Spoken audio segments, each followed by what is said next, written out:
What's up, what's up, what's up? What's up?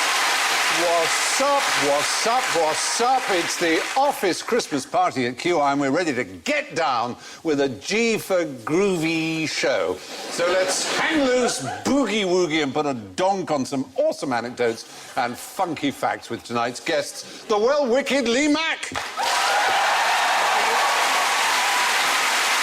well-safe Bill Bailey. The well-cool David Tennant. And the well-I-never, it's Alan Davies.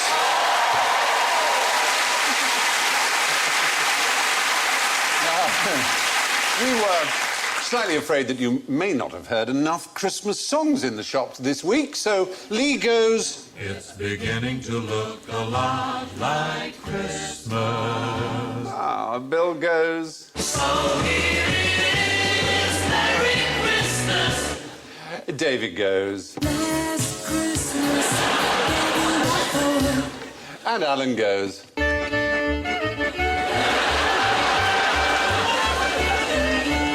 Excellent. Well, later on, we're going to put the photocopying machine to some really imaginative use. But first, a bit of bad news. As it's Panto season, we had hoped to bring you Buttercup, the QI cow, but I'm afraid she's gone missing. If you see her, you will let me know, won't you, boys and girls? Is she?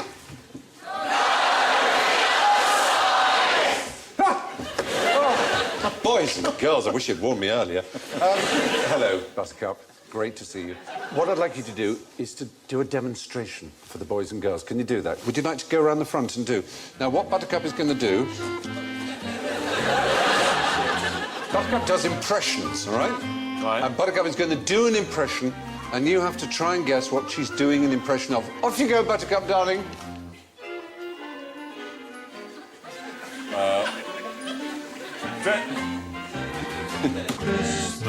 Is it two out-of-work actors? Oh,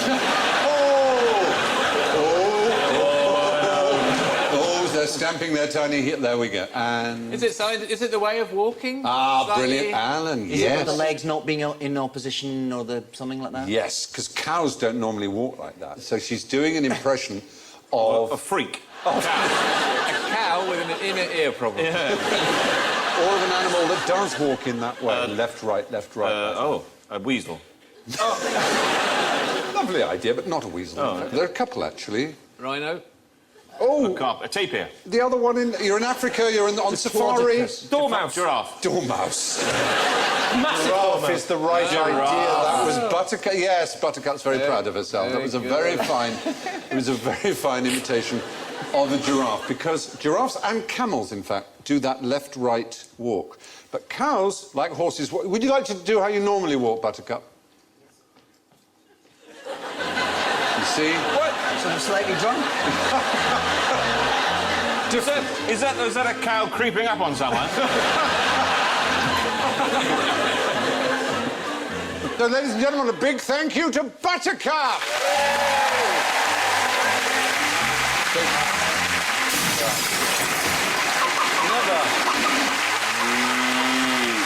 Never, ever in the history of show business has the phrase, don't milk it, love, been more appropriate. But you're right. I mean, you've got to have points, Alan, because the whole question was about the gait of four-legged animals. And do you know when it was decided, for example, there's how a giraffe actually walks. That's how... But who was it, do you know, for extra points, extra Christmas bonuses available, if you can tell me who the man was who was responsible for basically demonstrating to the world how horses, for example, ran... progressed. Is it something to do with cinema, moving images? Yes. It was... A French cinematographer, sort of? He was not French, no. No. His name was Edward Muybridge. Oh. Yep. Aye. No, he's quite well known, and I bet lots of people in the audience, you knew, didn't you, ladies and gentlemen? Yes. And these are some of his pictures. His book was Animal Locomotion, and he demonstrates the difference between walking, galloping, cantering, and trotting in horses. He not only did horses, he's best known for how horses galloped, he also did humans, and he was no stranger to controversy. He murdered his love rival in cold blood. What? Yeah. Did he take photos of that as well? He might have done, because he was the first person in American legal forensic history as a murderer to claim what excuse? Insanity. Yes! Points for David Tennant, absolutely. Well, were you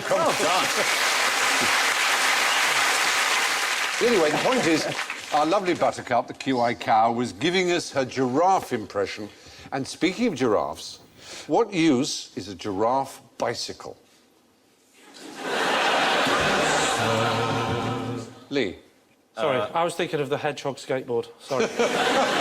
different thing, that, isn't it? Any thoughts? I'd like to point out that on the day I went giraffe riding, we didn't actually put pram wheels on the giraffe. No. Fair point. Those have been added in. You don't want letters. Well, you mean a giraffe that's been fashioned into a bicycle as opposed to a bicycle for a giraffe? A bicycle with a long neck. We've been seasonally silly, and Alan is right. It is, in fact, a big bicycle. And it was called the giraffe bicycle. It was its official name. It had a little badge on it saying the giraffe bicycle. And it had a specific function. But you may know that all bicycles at the beginning were very big. I mean, there it is. There is the giraffe bicycle. And there is its badge. It's lethal. What happens when you get to the traffic lights? Oh, there weren't traffic lights. No, of course. Delivering papers to a giant mailbox. You're thinking, and that's good. OK, thank you. For lighting lamps. Yes, David Tennant, more points. Thank you. This is all the time travel he does. He knows something about every era. He's acting. It's not real. What? What do you mean? Don't listen to him. What do you mean? I'm sorry. Have I upset you? Don't tell me, don't know this is real. It's Don't all listen real. to the bad man. Don't listen to the bad man. I know, it's a documentary, I know. Yes, exactly. Cybermen are real. Saw one in the corridor upstairs looking for him. Mr. Tennant, on that. Can I just ask a question about that? Yeah. If they offer lighting lamps, you must have to do it on the move. You must go, whoa, otherwise you'll fall over when you stop. You get to the lamp, you lean against the lamp, you've got a torch, and you've got an assistant, and you raise your lit torch to lit... It's gas lamps we're talking about, obviously. Right. Yep, and then when you get home or back to the depot, your assistant dismounts you. What if you're leaning on the lamp? We've got a very Christmassy audience. If you were leaning on the lamppost and a buck-toothed man with a ukulele walked past, would there be anything that could... Just lean down and set light to him. Oh, Mr. Wu! Ow! But if you got a lick up, you could use the post to swing around. You could do like a figure of 8 between them all. That would be brilliant, and you've got a TV show, basically. Giraffe biking on ice. Celebrity. Yeah, celebrity giraffe biking on ice. So, the thing is, early bicycles were all very tall. What was the first... You know, the classic sort of bicycle. Penny farthing. Penny farthing, and that was actually known as an ordinary bicycle. This looks lethal. It does, doesn't it? But, amazingly, the first bicycle, which is the kind we would know, i.e. with a chain that drove the back wheel from pedals, was known as a dwarf safety. And that was considered a really tiny bike. So it just shows most bicycles for a long time were like this. I always wonder, how did they get on those things? I guess it was a leany thing, and like horses. I guess they used to Get out of a first-floor window. Get down onto it. Yeah. There were novelty big bicycles, and the Clark brothers built flood bikes, which were to go above floodwaters so that you could get around. See, now that's what I thought in that other floods. one was. Yes, that would have been a good guess. I thought that was going to be something. Well, higher than the penny farthing. I guess it was, yeah. How flooded did it used to get? Higher than the penny farthing, you say? Then, of course, there was the cross-channel bike, which was a quarter of a mile up into the sky. But there are people on tall bikes to this day who reenact sort of tourneys, you know, like jousting with lances on bikes. That really does look dangerous. Yeah, highly.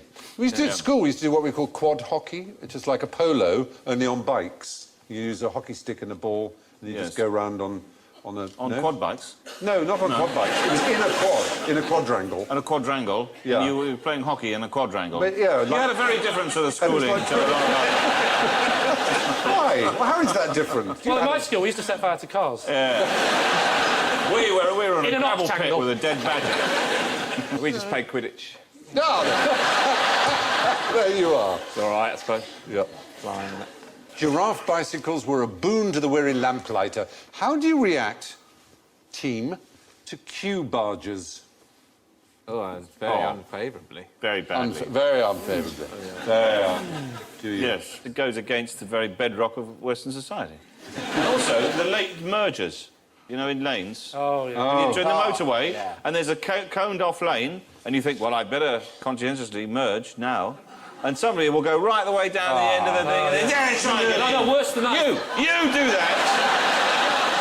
Curse you, leg merger, Davis. Do you To know be fair, though, Alan is a part-time ambulance driver. Do you know, rather funny, in America and some states, they have, when two lanes have to merge like that, they go, like a zip, exclamation mark, because that's... Oh, you merge. 1, 1, 1, 1, 1. It's rather brilliant, that, isn't it? I hate the late mergers in the bar queue. That's worse. When you're 6 deep at a bar and they just get on the edge. Oh, I hate the bar. Especially You're at at the football. bar and there's someone at the back who taps the bloke next to you and says, get us a couple of pints, will you, mate?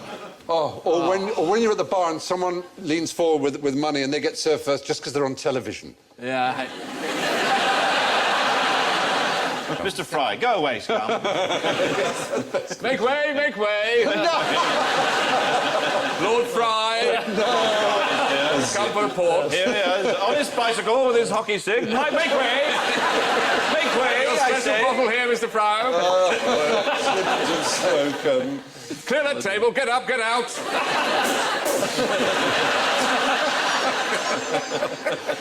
Can anyone here sing the Lord's Prayer in Latin? No? Well, out, all of you, all of you. Throw that man on the fire. Pater noster quiescing caelis sanctificator nomen tuum et venia... No, anyway, it just so happens I do know that. There you go, you see. I don't know why.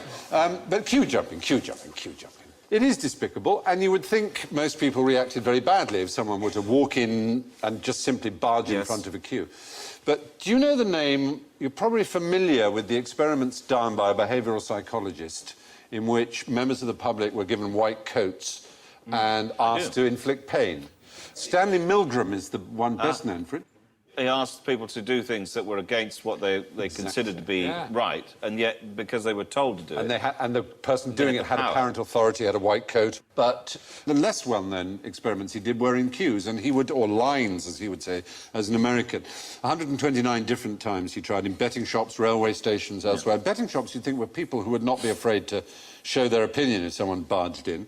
And what the experimenters had to do was, one, enter the queue between the third and fourth person in line, say in a neutral tone, excuse me, I'd like to get in here, step into the queue, face forward, and only leave the queue when someone admonished them or after 1 minute, whichever was sooner.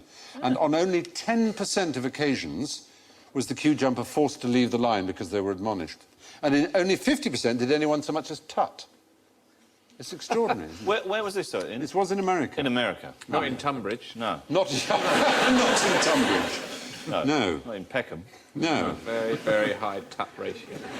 I'll tell you what annoyed me. Yeah. If it's 5 items or fewer, then it's 5 items or fewer. Don't come in with 6. Yeah. Stand in front of me. Yeah, but that's Do confusing, you because count them in the sometimes you bag? get... Do you look in Yeah, their you baskets? bet I do, yeah. And then say absolutely nothing about it. Yes. But what if it's 3 for 2?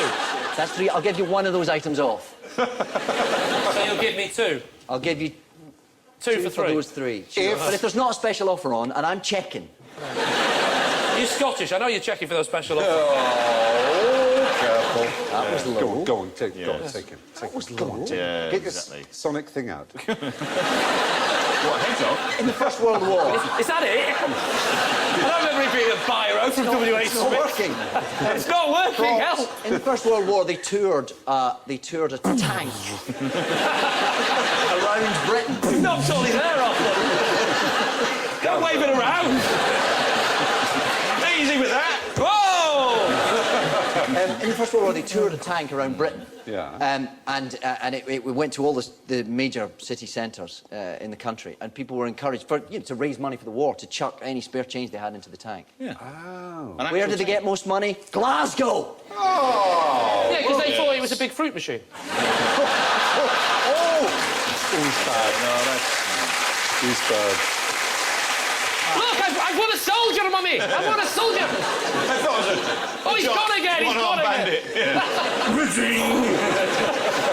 I can't do this! I can't! You'll win a prize! I can do it! There's a wee chain around it. Oh, dear, oh, It's like a dear. Scottish accent, by the way. Well, there we are. Well, Anyway. that's a Scottish Yes, it accent. was. So the fact is we're more tolerant of queue jumpers than they deserve, it seems. Now, until 2008, it was legal to smoke what I'm talking about in Dutch coffee shops, but now they've changed the law. So what is it? Yes. Tobacco. He's clever. He's right. We thought you might say cannabis, but you're too smart. No, they don't mind you smoking that. They encourage it. Yeah. I went to Amsterdam when I was 19 years old, and I don't do drugs, and I'd never done drugs, and I sat in this cafe, and everyone was smoking, and genuinely, I said, no, I'm not going to touch that, I'll just have a piece of cake. And I ate this cake, and then someone said, you know what's in It's a that, hash don't you?" brownie. But I thought that was the same way as you have, like, brandy and trifle or something. I thought it's not going to get you drunk. It's just a little jokey thing they say. So I had one. I said had no effect. I'll have another one. So I ate another one, and then 2 o'clock in the morning, I accused the taxi driver of trying to kill me. No, you're right. The point is, it leads to rather bizarre situations. If you mixed your cannabis with tobacco in a coffee shop, you would be fined. Well, that's what they used to sell. So you can only have pure... Sell you mixed or... Not since July 2008. Now you have to smoke your cannabis as pure cannabis in grass or hashish form, I suppose. So you can't get passive smoking from pure... No, it's fantastically carcinogenic. It's much more carcinogenic than tobacco. Is it? Yeah. Oh, dear. It's 7 times more or something. Oh, sure, really? So here it is. Well... 3 joints, that's 20 fags. Oh, my goodness. But in the street, if you were to smoke... You could smoke tobacco in the street, but if you were to mix it with cannabis, you'd be breaking the law by doing that. You're so it's a very stoned, you don't know complicated whether system. to go indoors or out. Magic mushrooms, Magic mushrooms. or a version of magic mushrooms, seeing as you're talking about drugs, the fly agaric, which is that sort of... like the mushroom you get in a fairy tale. You'd see a little Toasty, elf like a big cheese sticking toasty. on it. It's sort of red with white spots on it. Yeah. The fly agaric in Siberia was eaten by the reindeer. And so the reindeer would eat this fly agaric and they'd bounce around. Off their face. And that is where they reckon the legend of flying reindeer came from. Oh, For your that's Christmas a edition of QI. Christmassy There you story. Thank you, The David. drug-addled reindeer. Old And Siberia. then, because it's highly toxic to humans, so they would collect the reindeer urine and drink it and get a secondary Buzz. Hit. Yeah. Oh, that's And brilliant. then you could drink the wee of the man that drunk it. Just a mild sort of nice feeling. Yeah. Eventually, it would come down to a tiny little, just a cube, isn't it? And they would pop it in your drink, and it'd be like a little sort of Pro Plus. Fabulous. We're actually going to move on to various forms of narcotic in a moment, but I'm just going to just finish off the smoking business. Now, tell me when smoking bans were first introduced into Europe. 3 years ago? 4 years ago? No, it's earlier than that. 5 years ago. Much earlier. You're thinking... I'm not an idiot. 10 years ago. What the hell? 15 years ago. Try 79 years ago, almost. I've got an idea. 76, I think. 79 years ago. Right, almost 79 years ago, yeah. Okay, you're the one that said it! Yeah, You I can't say that. corrected- Try 79 years ago. 79 years ago. No, almost 79 years ago. I mean, that's the first time on the show. Cut me some slack. Ah, but if you rewind, you'll find I then corrected myself and said, no, actually make it 76 years ago. But that's all right. If only I could rewind. 76 years. Well done, Alan. Very good. I hate this game. His experience, and it was the Nazis. It was the The Nazis. Nazis banned smoking. Nazis, yeah, they had very strong The anti-smoking. more I hear about them, the less I Well, that's the final straw. Up until Party this movement. point, I've been prepared to... Oh, I could listen. rationalise everything else. No, bans on smoking in public places, smoking advertising, restrictions on tobacco rations for women, and linking tobacco use with lung cancer. Hitler called tobacco the wrath of the Red Indian man against the white man for having been given hard liquor. He even suggested that Nazism might never have worked if he hadn't given up smoking. It was a crazy It's true, though, because if you're doing that, you've got a fag in your hand, it's got less impact, doesn't it? You've got to put your fag in your mouth. Maybe that's how that started. He didn't like to smoke. The first smoking ban we can find, 1640, Tsar Michael of Russia declared smoking a deadly sin. Smokers were flogged, had their lips slit. Ooh, That's strong. nasty one, isn't it? Whoa, your lips slit. Like when you lick an envelope. That's horrible. Oh, what about in Jackass when they did paper cuts between the toes? I was kneeling on my seat in the cinema facing the other way going, tell me when it stopped! And look at it. Sorry, do you go to see Jackass at the cinema? That's commitment. I don't mind watching it late at night when I'm coming from the pub. I wouldn't go to the There was a cinema. movie. Jackass the movie is the funniest film ever made.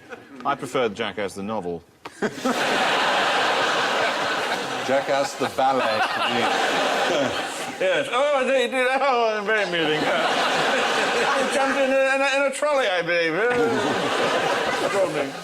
But it was James I of England and VI of Scotland who was the first real anti-smoking tyrant. He wrote a pamphlet called A Counterblast to Tobacco, which he damned it and double damned Well, it. he wasn't wrong. Well, fair enough. Yep, for being injurious to the eyes and the lungs and the nose and everything. He kind of spotted that it wasn't a good thing to do. I don't want to pick you up and be unspancy, but you can't damn it and double damn it, can you? You can damn it and triple damn it.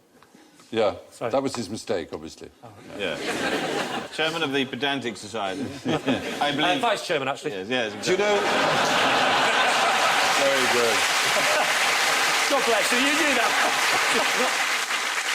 The smoking ban in the Netherlands means you can smoke cannabis but not tobacco in a coffee shop and tobacco but not cannabis on the streets. So you can't smoke tobacco in Dutch coffee shops or libraries, come to that matter.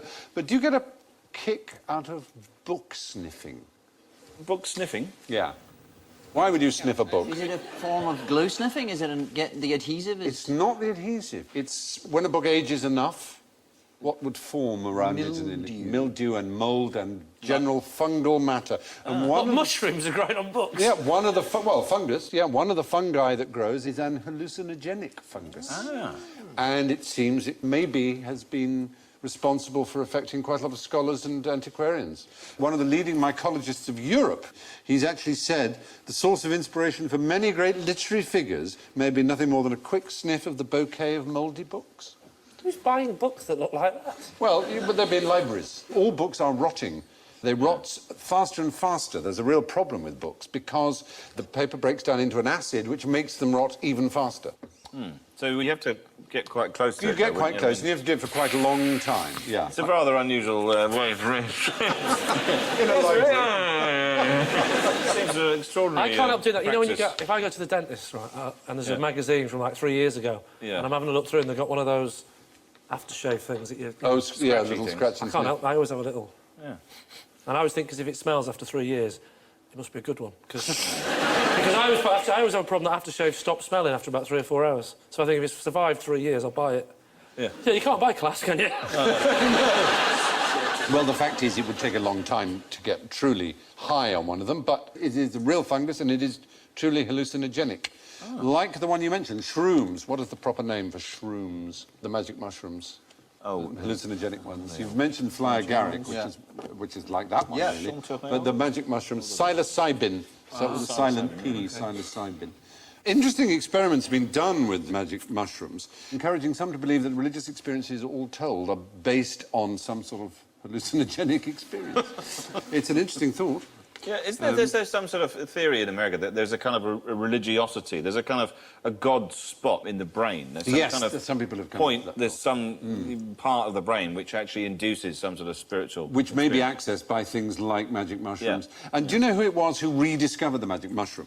Albert Hoffman, his name Albert was. Hoffman, yes. And he was the first person to take out to formalise acid. Wasn't acid, he? LSD. Yeah. LSD, that was his even more famous thing. And do you know where he got LSD from, as it were? Do you know where? It was a byproduct of something, wasn't it? It was a... Marmite. Yeah. Oddly not that far off. In Vegemite. Well, no. I mean, a little further than that. But a kind of bread. Bread would have a mould which would cause The yeast of a bat. It was called ergot. Ergot, yes. You've heard of that? Yes, so it grows on wheat. Yeah, and rye. And rye, yeah. Rye in particular. And ergot has lysergic acid in it. And it was while looking at this that Hoffman basically absorbed some in through his skin without knowing it and had these extraordinary hallucinations. Yeah. And so he thought, 3 days later, he took what he thought was a tiny dose, having basically synthesised the lysergic acid diethylamide, and it proved to be 1,000 times more potent than he expected, and he had a terrible trip, and he wrote, "A demon had invaded me. It had taken possession of my body, mind and soul. I jumped up and screamed, trying to free myself from him, sank down again, helpless on the sofa. The substance which I had wanted to experiment upon had vanquished me. I was seized by the dreadful fear of going insane." But wasn't it the fact that he actually he was funded by the CIA because the CIA got wind of it and they thought it was some sort of drug that could enhance performance, sort of, you know, Or truth drug, I think. a truth drug. It was known as Project MK Ultra. That's it, yeah. And basically, they were responsible for sort of the psychedelic movement. So the CIA basically eventually led to Jimi Hendrix. Yes, essentially. Yeah. Thank God for the CIA. Yeah, in That's the right, end. Without them, we wouldn't have had the Purple Haze. No, and so on. exactly. Anyway, old books give off a mixture of inert gases and hallucinogenic fungus spores, a combination much beloved of book sniffers. Now, who is the coolest, grooviest, hippest cat on the show tonight? David Tennant, I would have thought. Yeah. I'm going for Bell. Yeah, could be. What do we know about these words? They're jazz words. Many of them are jazz words. And how old are they? Since the 20s, 30s? Early... 40s? No, earlier. Stone Age. Let's take the word cool. When did it first mean, like, fashionable, do you think? 60s beatnik poet era. Hitler. Oddly enough, it was the year Hitler came to power, 1933, but I don't think that's quite relevant. These new uniforms are cool. 1930. Bizarrely. So this is Christmas. I'm joining the Nazi party. They're cool, Daddy. Cool, Daddy-o. Bizarrely, it was 1933. Besides, I have no choice. Yeah. I found out a Reichstag. Cool. Jazz Nazis. It was the West Coast School of... But it was the West Jazz Coast... Nazis are used both ways. It was the West Coast School of Relaxed Jazz led by Miles Davis. And his album, The Birth of the Cool, was 1957, which, oddly enough, is the year I was born. How extraordinary. So maybe I am cool. Cool. I love Groovy. that if you saying all that as a chat-up line in a nightclub. Yeah. Do you know who the coolest person in the room is tonight? No, let me explain. In 1933, cut to 2 hours later, so cool. and that, madam, is why I am cool. Can I get to another move? Where's she gone? Don't go. What about groovy? What about groovy? When did Groovy, baby, when did yeah. the groovy first Groovy, arise? ploughing in the 17th century. It's got to be from records, isn't it? You're right. In the 1930s, again, black jazzers in the 1930s, in the groove, because the needle was in the groove of the record. Exactly. There we are. So what about hip or hep? When did that come? A hip cat, hep cat. When did that? Hip or hep? Well, both words are used. Hep. I've never heard hep. You've not heard hep? I've heard hep cat, yeah. As in, Hep cat, as in you've hep, heard hep, hep hop. 1940s. Yeah, I've read On the Road. My man's just had a hep operation. But Or a it's hop operation. hip or a where you hop. just cut one Hip, leg hop, off. hep. It first came in black Roman American times. slang in 1904, hip. Or is it a bit more sexual, maybe? Well, they so often are, I'm afraid. There is a theory that in the groove is also a sexual God, reference to the little shape of the lady piece. Oh, hello. And I want you to do that in your chat-up line as well. Come back, I have something else to tell you about it. What about cat, meaning fellow or chap? Or Well, that's got to come from Top Cat, hasn't it? top cat. He was the coolest cat in He town. was the coolest cat. He was top cat. He always got one over on Officer Dibble. He did. Cats. From the musical Cats. That's not cool. Give me a year as when cat, meaning fellow, was first spotted. 1920. Exactly right, to the year. Brilliant. Wow, that was a guess. All right. Good. More points. Get ready with a year to shout. Chick, meaning a girl. Chick. Yep. Spanish. Chica. Chiquita. Chiquita. Sí. 1927. Well, that's in Shakespeare. Chick. All my little chicks. Oh, in one fell swoop. You're right. Yeah. In Macca's, you Yeah. don't say Beth. What about dude? Dude meaning a person. The Amish. When, not who. 1702. Any other Why? Let us build a barn, dude. Any other thoughts? Neanderthal 1703. times. 1883. 1883, dude. Foxy. Pardon? I beg your pardon. Foxy. 1895. Wicked, meaning good, meaning splendid. 2001. The 2000. Salem witch trials. Your favourite year, 1920. 1920. F. Scott Fitzgerald used What, it meaning- in that sense. meaning- I know, these are all You don't mean surprises. wicked in the burner and she's a witch? No, yes? no, of course not. That's much They older. won't do that in the 1920s, No, surely. no, wicked in the sense of good, cool, excellent, wicked. right. It'd be awful, actually, if you said that in Yeah. the 14th century, thinking you're being cool. I'm wicked, and they just Yeah. set fire to you. Kill you. So much of the youth slang we associate with the 60s and 70s is actually American jazz speak from the 30s or even earlier. Now, polygamy would be fairly groovy. If you were Mormons, how many wives would you have? Up to 9. Up to 9? Yes. Oh. Well, that counts as many, I'm afraid. Oh, does Bill, it? I'm Up sorry. to 9? Yeah, up to 9 many. counts as many. Famously, yes, goes with many. Depends what you're discussing. It's I several, suppose, after yeah. 9, yeah. Yeah. Totally different. If a policeman stops you and says, have you been drinking tonight? So you can't go, no, I've only had up to 9. You've had many, haven't you? No, not many. I had between 1 and 9, officer. What do you mean I can't drive a tractor at 4 in the morning through the shopping centre? I only had many. I'm just after some shoes. But as you probably know, that obviously Mormons are associated with plural marriages. Joseph Smith, the founder, had a divine revelation, apparently, telling him that he could have as many wives as he liked. But they were stopped by the American government, because they basically said you can believe what you like, but you can't do what you like. So you can believe you can have as many wives as you like, but you can't have it as a practice. You can have it as a belief. And Does this mean it happens, but there's just no legal... No, it means it doesn't happen because they go to prison. But people live together in groups of up to 9. Yeah. Without actually... They do. This is the weird thing about polygamy. We all treat it as if it's some terrible thing like incest. But actually, the weird thing is, if you deceive someone by having a mistress and a whole family... Yes. It's not against the law. But if you said to 2 women, look, I love you both, you're absolutely splendid, how would it be if I married both of you? And they said, OK, that would be breaking the law. Yes. It's kind of odd. Or a woman said that to 2 men. It's a tricky time to bring it up at Christmas, though, isn't it?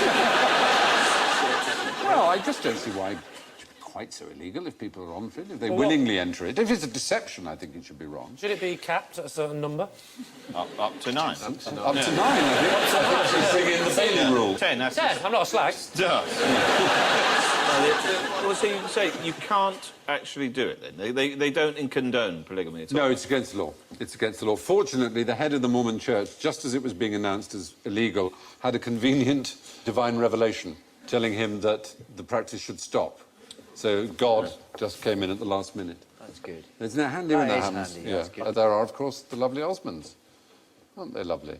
Are they all married to each other? Is that... They're Mormons. Oh, right. They're members of the Church of Latter-day Saints, I think they call them. And then what teeth?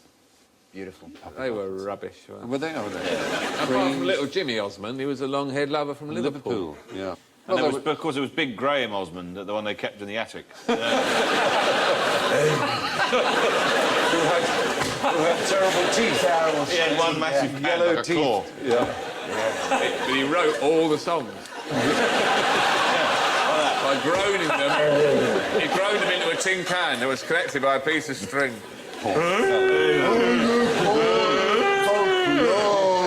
Wild horses, Crazy horses!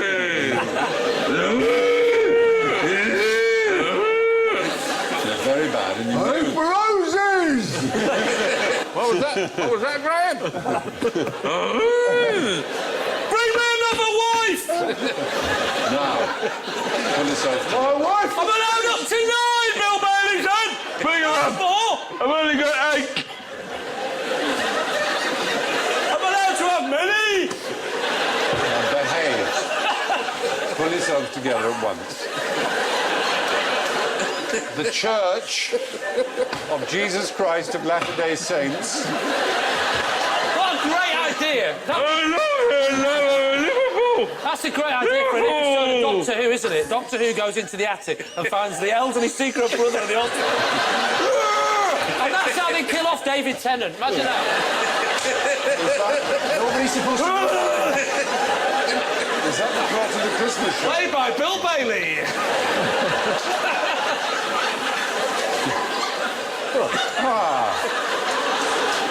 They're all sick puppies. Very ashamed of you. The Church of Jesus Christ of Latter-day Saints, the Mormons, to whom he has forbidden polygamy for 120 years, as it happens, which brings us neatly to the magical mystery tour that we call general ignorance. So, if my Fab Four are ready, put your fingers on your buzzers.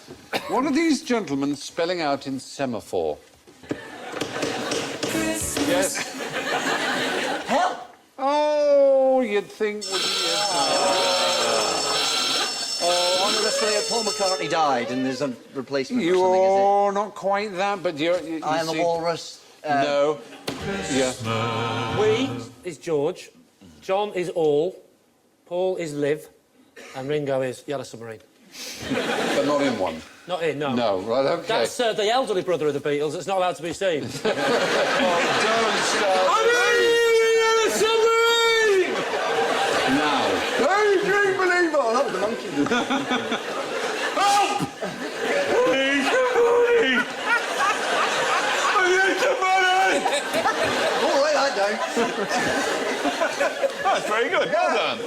As it happened, the photographer who was commissioned to do the cover of Help did ask them to do it. But for some reason, nobody liked the outcome graphically. So instead, they positioned their arms in a pleasing arrangement, which ended up spelling N-U-J-V. Like so. Which... It probably meant something to them. Well, no, it gave rise to the first, as David intimated, the first of the great Myths Beatles about the conspiracy theories. This was new unknown John vocalist, people said. Oh, for I crying know, isn't it tragic? Claiming that John had Always the therefore fans who died. ruin the band. He'd died and been replaced, apparently. So John had died and been replaced, and they said, we need a way of telling this thing, so let's get John back out, stuff him. Yes, I And know. after doing that You're doesn't talking- make... Surely a conspiracy theory, he wouldn't even... that John's in it, he's I not know. dead. But actually, Help would have looked like... It seems perfectly acceptable to me. There you are. And so it wasn't Help, it was N-U-J-V. So what are the other famous, if they are, or infamous Beatles? Barefoot on the Abbey Road The cover. Barefoot on the Abbey Road cover is the absolute classic, isn't it? And what did that indicate? Dead. It's something... Well, supposedly John is said to be dressed as a preacher, Ringo as an undertaker, George as a gravedigger, why a gravedigger in denim, and Paul with a suit but no shoes is a corpse. You might also notice that he's carrying a cigarette, but if you were to buy a modern copy of it, you would find that cigarette had disappeared. Where's it gone? There. Look, it's gone. Wow. Disappeared. Wow. Was there? It's gone. Anyway, photographer Robert Freeman wanted to arrange the Beatles to spell out Help in semaphore. Didn't like the way it looked, so they went with N-U-J-V instead. What does Puff the Magic Dragon have in common with Lucy in the Sky with Diamonds? Christmas. Lee. Are they both about drugs? They're not. A lot of people think they are, but neither is. Do you know Puff the Magic Dragon? Do you know the song? Puff the magic dragon. He lived by the sea. Lived by the sea. And he And wallowed in the... and the land of France and Lee. No, very good. That's excellent. right? Yeah, that's right. That's the song. Yeah, it's based on an Ogden Nash rhyme called "The Really O Truly O Dragon," and there was a Cornell student, Leonard Lipton, and he gave it to his friend Peter Yarrow, who wrote the song. And Peter Yarrow tells us quite specifically, even if I'd had the intention of writing a song about drugs, which I may have had at a later time, I was 20 years old at Cornell in 1959. I was so square, as was everyone else. Drugs had not emerged. I know Puff was a good dragon, would never have had drugs around him. Now you've heard that from the mouth of the dragon's daddy. It is not about drugs. He thinks he's a dragon's dad. Yeah. And he's not until there is that. It was going well until the very end. Do you know the official story of Lucy in the Sky with Diamonds? Yeah, didn't Julian come home from playgroup with a picture? Julian Lennon, that is, Yeah. and they said, what's this? And he said, it's Lucy in the Sky with Diamonds. Brilliant. Absolutely right. Yeah. The Well, very you've written tiny- the old song. No, he'd done a painting. Bloke upstairs going, that's my job! He stole my painting! Get me a pen! Christ. No, he'd done a... Little Julian... I've got Lucy up Oh, God. Little Julian had painted a picture of a girl surrounded by stars, and it was his friend Lucy in playgroup. And John said, what's that then? And he said, it's Lucy in the Sky with Diamonds. That was the older brother that spoke like that. We've been through it. And, Julian, what for yeah, that? according to interviews with Lennon and the other Beatles, they didn't notice that the initials spelled out LSD Yeah. until after the record was released. Good. Now, finally, something seasonal at last. A man goes to the doctor, right? Doctor, I can't stop singing Auld Lang Syne. So the doctor says, I'll have to send you to the Burns unit. Very good. Now, what's wrong with that joke? Is it absolutely terrible?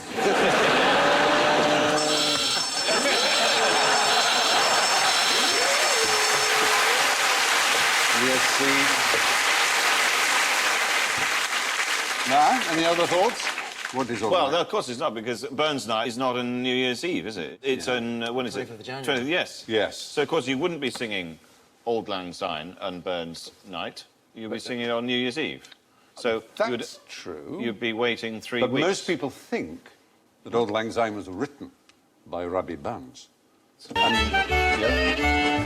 Auld Lang Syne wasn't even written by Burns. That's right. Although a lot of members of the Burns Society believe he wrote it and say that it's nonsense he didn't, he himself said he didn't. He said it was a traditional song that he wrote down. Really? Yeah. Auld Lang Syne first comes up in 1724. We see it, and that was 35 years before Burns was born. It's a very popular song, though, in all kinds of places, especially in the Far East. In Yes. Japan, Yes. it's played daily to mark closing time in most large department stores. So, how did Burns sign himself? What was his name? What did he call himself? Rabbi. Not Rabbi, funny. Robin. Robin he did, yes. Robin and Rab and Robert, but never Robbie or Rabbi, oddly enough. Although everyone calls him Rabbi or Robbie Burns. Yeah. And there you go. What does it mean, Auld Lang Syne? Old. Oh, I know what it long means. Long Remembrance? Signs. Yeah, kind of old long since. It means in the old days, long time ago.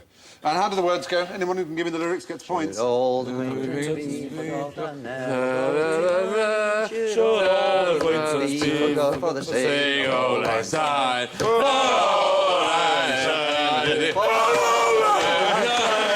We'll take a couple kindness yet for the sake of old lang. Oh, yes, 4 points. Spot on. There we go. But all that sex, drugs and rock and roll brings us to the end of the QI office party. And before we tell the boss what we really think of him, let's see if everyone has scored and what they have scored. Well, bless my blimey. With minus 29 points, I'm afraid our last place loser tonight is Lee Mack.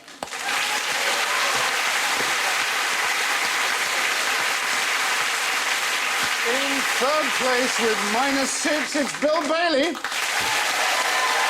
Oh, this is getting tense. First appearance, second place, -4, David Tennant. Which can only mean it's not only Christmas, it's a blue moon with +5. Alan Davies is the winner!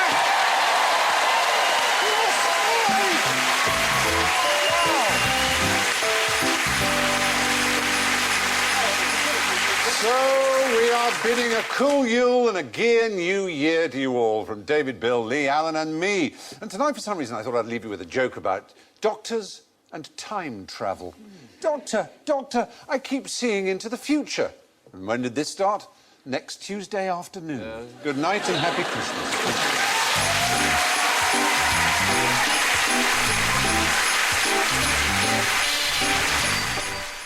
More insults on the airwaves next on BBC Two with Alan Partridge well and truly in the dung with his farming friends.